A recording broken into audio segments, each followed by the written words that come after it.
یو شپږ عملونه په حدیثو د رسول الله صلی الله علیه وسلم کې داسې راغلي دي چې د په هغې په کولو سره موږ او تاسو ته الله جنت هم نصیب کوي او په جنت کې د رسول الله صلی الله علیه وسلم ګاونډیتوب هم نصیب کوي. یعنې موږ به د رسول الله صلی الله علیه وسلم سره که په دغه عملونو عمل وکړو، موږ به د رسول الله صلی الله علیه وسلم ملګري یو په جنت کې. او د هغه انسان نه بل خوش قسمته کم کېدلی شي چې هغه جنت ته هم ورسېږي او په جنت کې د رسول الله صلی الله علیه وسلم ګاونډي او ملګری جوړ شي. یو په هغه عملونو کې دا ده،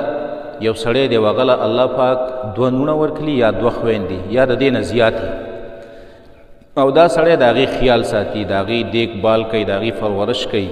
هغې ته ادب ورکوي، نو دا سړی به هم د رسول الله صلی الله علیه وسلم ملګری په جنت کې.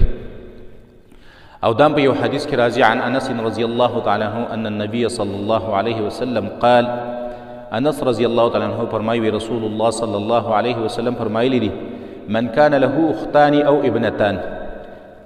د چا چې دوه نوڼی یا دوه خویندې، فاحسن الیهما، او دا سړی د هغې سره احسان کوي، یا د دې نه بره دي، ډېرې دي، درې دي، څلور دي، او دا د هغې سره احسان کوي، نو رسول الله صلی الله علیه وسلم فرمایي كنت انا وهو في الجنة هكذا، رسول الله صلی الله علیه وسلم وایي زه او دغه سړی به په جنت کې داسې یو ځای لکه دا دوه ګوتې چې یو ځای دي. دویم عمل پر رسول الله صلی الله علیه وسلم باندې ډېر زیات درود ویل، بس چې مقدر ته میلاوېدله درود وایي پر رسول الله صلی الله علیه وسلم باندې. دا په حدیث کې راځي عن عبد الله بن مسعود رضی الله تعالی عنه ان رسول الله صلی الله علیه وسلم قال، عبد الله بن مسعود رضی الله تعالی عنه فرمایي رسول الله صلی الله علیه وسلم فرمایلی دي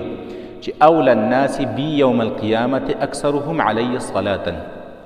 د ټولو نه غوره او نږدې خلک به ماته د قیامت په ورځ باندې هغه خلک چې په ما باندې ډېر درود ویلی. رواه الترمذي، دا حدیث امام ترمذي راوړی دی. دریم عمل د یتیم کفالت او پرورش کول، د چا په کورنۍ کې، د چا په خاندان کې یتیم دی او دا د هغې تربیت کوي، د هغې پرورش کوي، د هغې چې څومره ذمهواري ده د په سر باندې اخیستي. دا په حدیث کې راځي عن سهل بن سعد رضی الله تعالی عنه قال قال رسول الله صلی الله علیه وسلم، سهل بن سعد رضی الله تعالی عنه فرمایي رسول الله صلی الله علیه وسلم فرمایلی دي انا وکافل الیتیم فی الجنة هکذا، رسول الله صلی الله علیه وسلم وایي زه او د یتیم کفالت کوونکی به په جنت کې داسې یو ځای لکه دا دوه ګوتې چې یو ځای دي. څلورم عمل نوافل ډېر زیات کول، د نفل عادتي جوړول ځان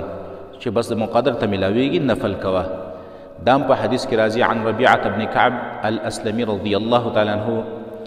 ربيعة ابن كعب الاسلمي رضی الله تعالی عنه فرمایي كنت ابيت مع رسول الله صلی الله علیه وسلم، ما د رسول الله صلی الله علیه وسلم سره شپه تېره کړه، نو فاتیته بوضوئه، ما ورته د اوداسه اوبه راوړلې، چې اوداسه اوبه مې رسول الله صلی الله علیه وسلم نه راوړلې، نو رسول الله صلی الله علیه وسلم ما ته وفرمیل سل، وی څه وغواړه، وی ما ورته وویل چې اسألک مرافقتک فی الجنه، یا رسول الله ستا ملګرتیا غواړم په جنت کې. نو رسول الله صلی الله علیه وسلم راته وویله چې او غیر ذلک، د دې نه علاوه بل څه شی هم غواړې؟ وی ما ورته وویل چې نه بس دغه یو تپوس دی، هو ذاک، بس دغه یو تپوس دی او دغه یو سوال دی.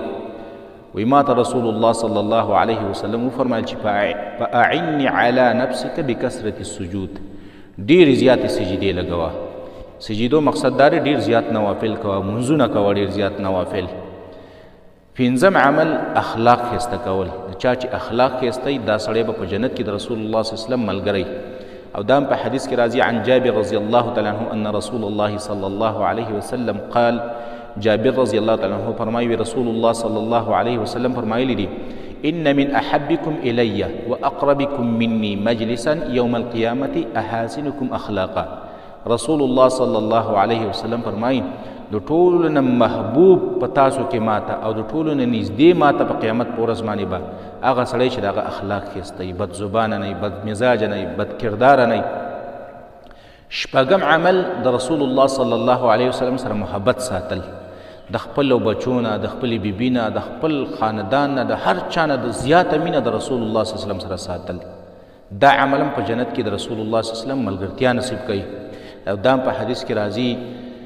یو سړی رالی رسول الله صلی الله علیه وسلم نه د قیامت په باره کې تپوس وکړو، وایي مته الساعه، قیامت به کله وي؟ رسول الله صلی الله علیه وسلم دې سړي ته وویل وماذا اعددت لها، تا دې قیامت ته څه تیار کړي دي؟ نو دې سړي وویل لا شیء،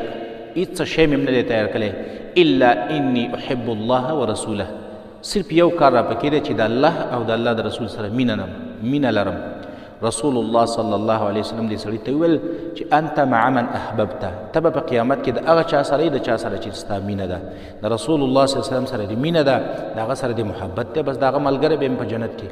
نو شپږ عملونه شو چې دا موږ او تاسو په جنت کې د رسول الله صلی الله علیه وسلم ملګري جوړوي. یو د نونو یا د خویندو پرورش کول، دویم ډیر زیات درود ویل پر رسول الله صلی الله علیه وسلم باندې، دریم د یتیم کفالت، څلورم د نوافلو اهتمام کول، پنځم اخلاق ښایسته کول، شپږم د رسول الله صلی الله علیه وسلم سره مینه او تعلق